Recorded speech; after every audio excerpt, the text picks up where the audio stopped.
All right, moving right along. Here comes another episode. This one is about cravings. Cravings are not yours. The truth about food addiction and control.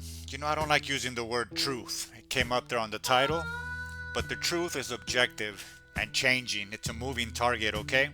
So whenever I use the word truth, let's take that with a grain of salt. All right, so what if every time you felt a craving, it wasn't really you? What if that afternoon slump, that foggy brain, that constant search for the next snack was by design? We are living in a silent war. A war fought not with bullets, but with ingredients. A war where the battlefield is your body and the prize is your health, your energy, your very life force. The terrible, beautiful truth, here we go. We have been enlisted to fight against ourselves, and we don't even know it. Welcome to this awakening. Let's pull back the curtain. This isn't conspiracy, it's science. It's straight up business. In labs not too far from here, food scientists are paid millions to find that bliss point, that perfect combination of salt, sugar, and fat that hijacks your brain's reward system. They design foods to be hyper palatable, so delicious that you override your body's natural signals to stop eating it. You are not weak willed, you are up against a biochemical warfare. And they laugh, just like the devil in that old story laughs at the smoker who knows the cigarette will kill them. They laugh because we see the warning labels, we can feel the sickness, but we do it anyway. They sell us the disease in a colorful bag, and then they sell us the cure in a prescription bottle. It's a perfect, vicious cycle of profit, and we are the commodity. But I'm here to tell you your body is not the problem. Your body is a barometer of truth, and it will give you feedback if you just learn to listen. I started this journey eating as clean as possible, and the changes were not subtle. The first thing I noticed is that I stopped stinking. My sweat had no odor. My body's other emissions, to not be gross here, had no real odor. I stopped needing deodorant, chemical soaps, all of it.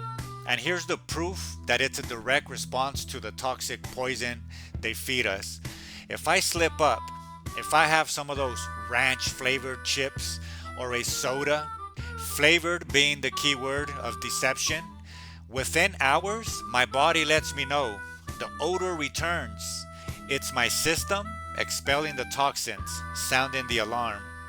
And getting sick, that yearly flu, everyone, including myself, used to accept as normal, it's gone, vanished, because a body fed with real nutrition has an immune system that operates like a sacred army.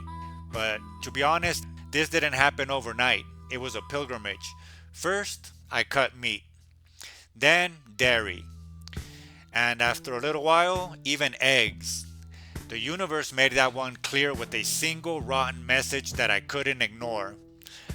I was on my last dozen eggs. I decided this was going to be it. After this, I'm not buying any more eggs. One of those eggs in there came out rotten, red, disgusting. The wooden spoon I was using to stir it, I just lied to myself and said I'm just going to cook it. That's it. But it smelled so bad I had to throw the spoon away. I couldn't get the smell out of it. Anywho, the most important rule I live by now is simple. If the label says like, or flavored, or style, it's a lie. Like maple syrup isn't maple syrup. Beef flavored means there's no beef. These words are legal loopholes. Corporate permission slips to sell you poison in a pretty package while starving you of actual life. I'm not kidding, look it up. Look up the laws behind labeling on food products. This war isn't just in our bodies, it's in the body of the earth itself. We all see the plastic in the ocean, we mourn the dying reefs. That's one universe being killed. But there's another universe just as vast, just as vital, being strangled, and it's right under our feet. Soil is a living, breathing cosmos. A single teaspoon contains billions of microorganisms, bacteria, fungi, protozoa, all working in a sacred symbiosis to create life from light and mineral. And how do we treat this universe? We pour poison on it.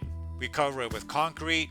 We monocrop. Agriculture douses it in herbicides and pesticides that act like antibiotics, sterilizing the soil, murdering this hidden world. Dead soil cannot hold water. It cannot sequester carbon. It produces food that is empty, forcing our bodies to crave more and more in a desperate, starving search for nutrients that we never get. The cycle is perfectly horrifyingly designed.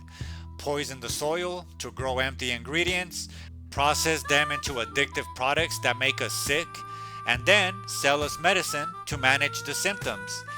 They are not just making us ill, they are making the very earth ill. So how do we fight back? We don't need to protest in the streets, we need to protest in the supermarket. We start a silent boycott. Step 1. The label autopsy.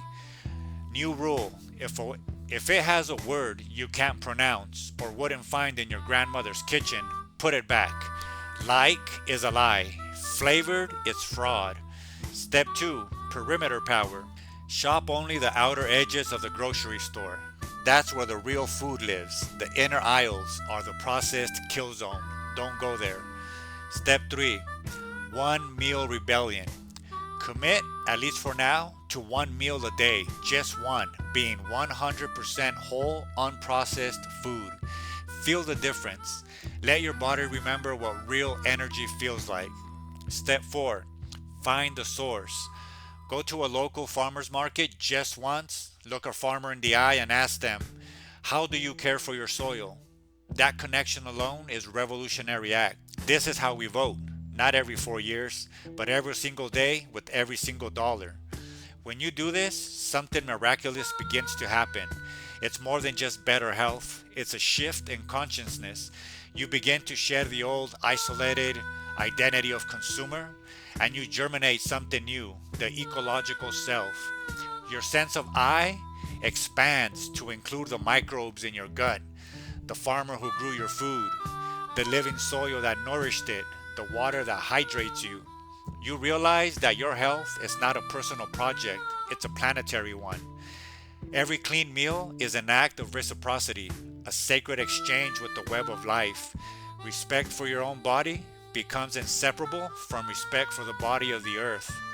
This is the great awakening, not just to what we've lost, but to what we truly are a part of. So the next time you feel a craving, listen deeper. It might not be you. It might be the programming, the addictions shoved down our throats. The next time you stand in front of a shelf, remember your power. Your dollar is your bullet. Choose your target wisely. And tonight, when you sit down to eat, see if you can feel it, the connection from the soil to the seed, to the sun, to you. We are not separate.